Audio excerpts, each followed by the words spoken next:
ఓ రోజు మా ఇంటికి వచ్చారు. హరీష్ వస్తున్నా అని ఫోన్ చేసిండు. 2 సార్లు భోజనానికి రండి అంటే వచ్చిండు. భోజనం చేసినాం. ఇగో మా తూప్రాన్లా నీళ్లు లేవు, నువ్వు ఇప్పుడు ఇరిగేషన్ మంత్రి అయినావు, తెలంగాణ వచ్చింది, మరి మా తూప్రాన్ లో మాటిక చెరువుకు లిఫ్ట్ పెట్టాలి, అల్లివాక్యాలి, ఆ అల్లివాళ్ళలో నీళ్లు మస్తున్నాయి, ఆ అల్లివాక్య లిఫ్ట్ పెట్టి మా తూప్రాన్ మాటిక చెరువుకు నీళ్లు తేవాలి అన్నారు. అదెంత మాట అని చెప్పి వారు చెప్పిన 15-20 రోజుల లోపల శాంక్షన్ చేసి మళ్ళీ గద్దరన్న ఇంటికి మనిషినిచ్చి ఆ శాంక్షన్ ఆర్డర్ పంపించినాం.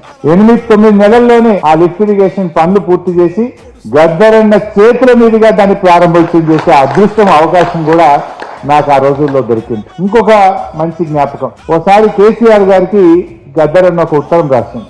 జిహెచ్ఎంసీలో పనిచేసే పారిశుద్ధ్య కార్మికులకు వేతనం 7,000 రూపాయలు మాత్రమే ఉంది, కనీస వేతన చట్టం కూడా వీరికి అమలైతలేదు, వాళ్ళు మొత్తం హైదరాబాద్ ఇంత అందంగా ఉందంటే, హైదరాబాద్ ఇంత గొప్పగా పరిశుభ్రంగా ఉందంటే వీళ్ళ చెమట చుక్కలే ఉన్నాయి, వీళ్ళకి అన్యాయం జరుగుతుంది, కేసీఆర్ గారు వీళ్ళకి న్యాయం చేయండి అని 2016-17 ప్రాంతంలో ఒక చిన్న కాగితం మీద ఉత్తరం లాగా రాసి కేసీఆర్ గారికి గద్దర్ గారు పంపింది. ఆ ఉత్తరం మీదనే కేసీఆర్ గారు సంతకం పెట్టి, అప్పుడు సోమేష్ కుమార్ జిహెచ్ఎంసీ కమిషనర్ ఉండే, ఆ ఉత్తరం మీదనే సంతకం పెట్టి వెంటనే వీరు వేతనం పెంచండి అని దాని మీదనే ఆర్డర్ వేసింది కేసీఆర్.